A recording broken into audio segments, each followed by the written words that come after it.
Growing up, I was one of those kids that when sides were chosen to play a game or teams were chosen in gym class or just about any time sides were chosen, I could count on myself to be the last chosen.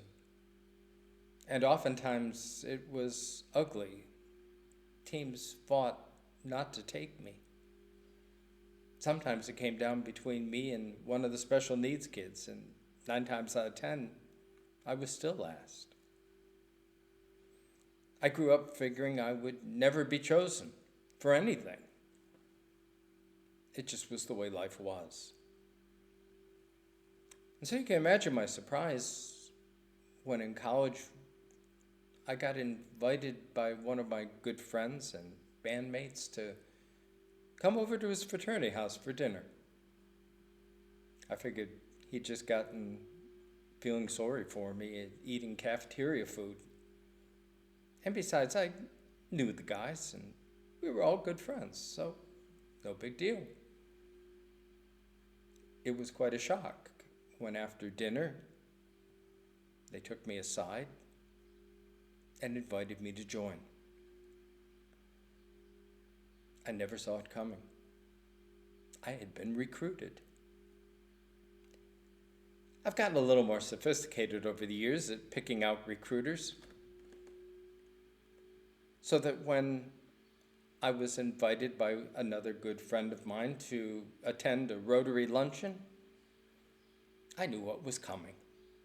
I better grab my checkbook because they were in the midst of a membership drive and I was the member in waiting. I was to be recruited, and I really wasn't disappointed.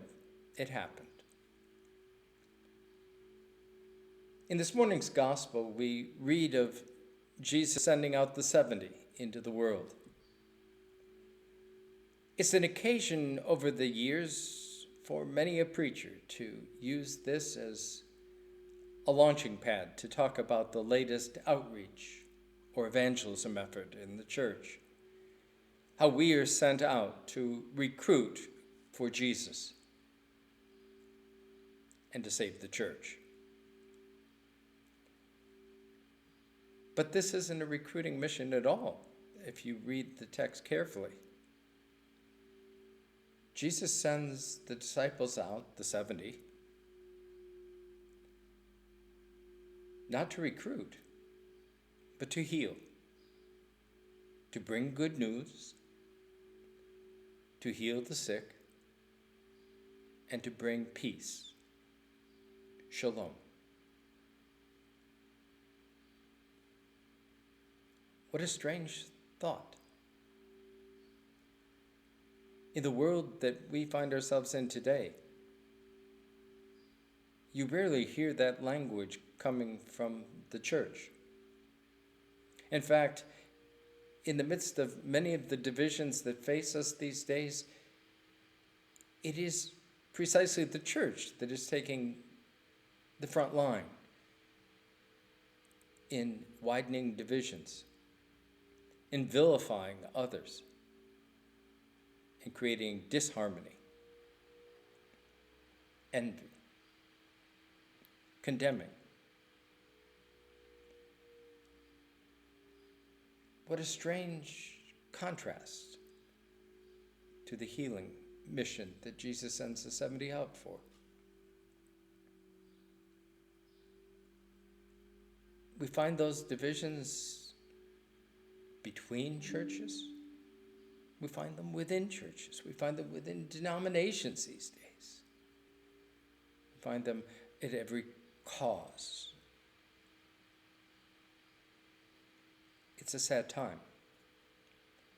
And in the midst of that, we still persist in trying to recruit for Jesus. That somehow the goal of being Christian is to build up the church, our church, my church. And so we come up with fancy programs and training events and all kinds of manner to make us better evangelists, which are really just better recruiters.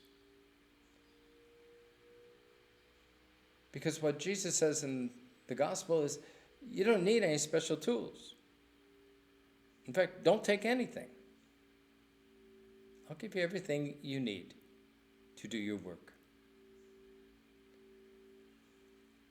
Luther picked up on this in his work with vocation.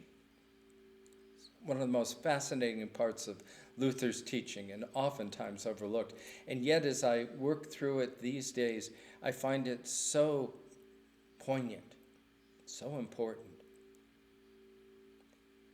To see the work that we are called to do is not something that calls us apart from our daily life, but immerses us in our daily life, in our vocations.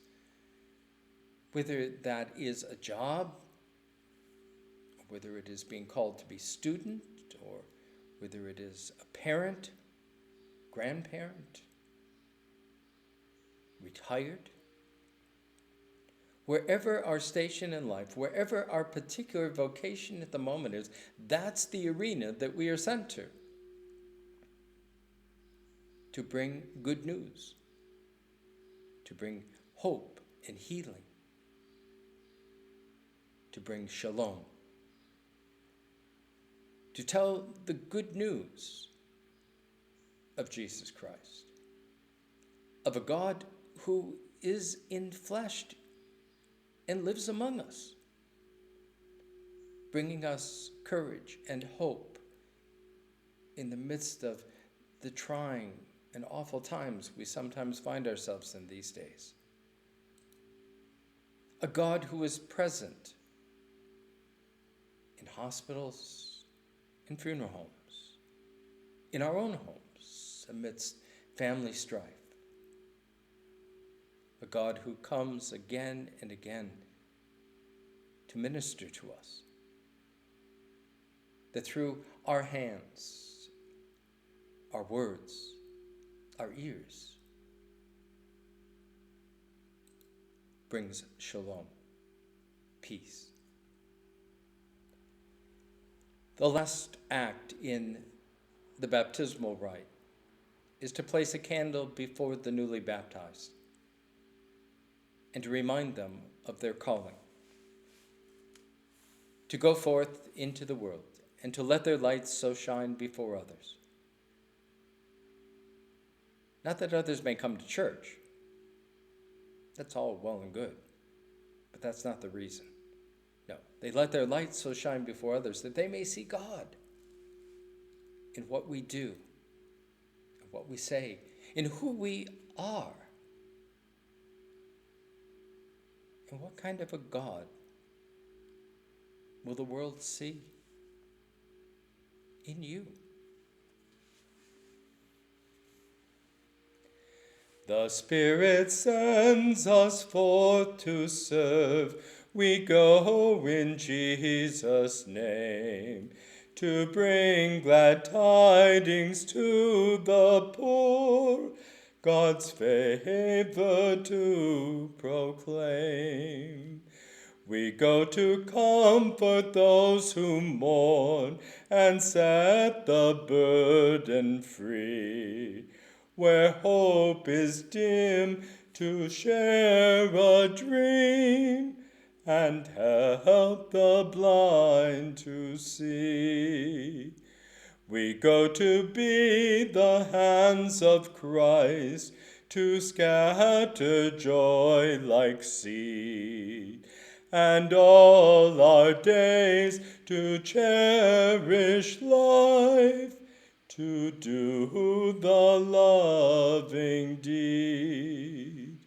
Then let us go to serve in peace, the gospel to proclaim. God's Spirit has empowered us. We go in Jesus' name.